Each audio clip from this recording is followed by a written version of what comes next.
Hey everybody, I'm going to talk about something that when I was in training, I had no idea would make up such a large population of the people coming to the pulmonary office for consultation. And yes, that's chronic cough. Many people suffer from cough that lasts a long time. And to us, a chronic cough worth evaluating is one that lasts longer than about 3 months. Why 3 months? Because there are common respiratory viruses that very commonly can last up to about that length of time. So it's usually best not to spend a lot of money evaluating coughs that have lasted less than 3 months. The most notorious of these is a virus called human metapneumovirus that is a contagious cough that can give you wheezing, sometimes a little fever at the front end, but the cough just seems like it never ends until it stops. Basically, you treat it with symptomatic therapy, things such as guaifenesin, which is marketed under brands. Sometimes bronchodilators, sometimes steroids are needed for those coughs, but generally they're going to get better on their own. Usually, by the time somebody comes to the pulmonary office, they've already had 3 antibiotics, and that's a big clue that what you're dealing with is not a bacterial infection, but rather is a viral illness. RSV can also cause a persistent cough, but it's usually more on the line of about a month. Same with influenza. COVID, same kind of thing. In most cases, the cough will be gone within a month or so. Crossing the street here.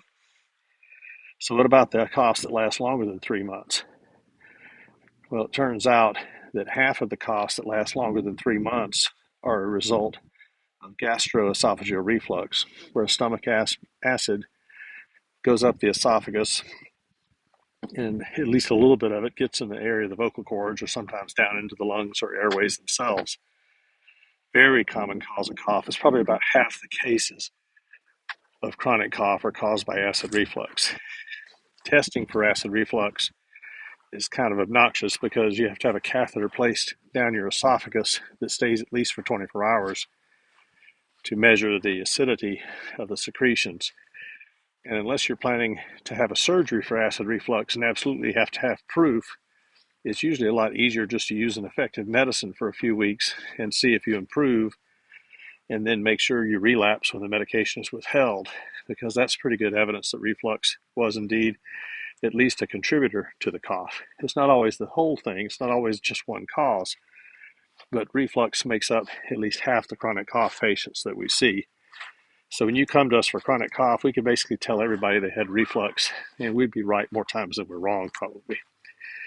The other two biggies that come up are asthma or bronchospastic or reactive airway disease. There's another talk about asthma elsewhere in this video series. And we will do pulmonary function studies and listen to the history and see if that's perhaps part of the problem. Sometimes allergy testing will be done to see if there's some plant or animal material you're getting exposed to that could be contributing to the problem.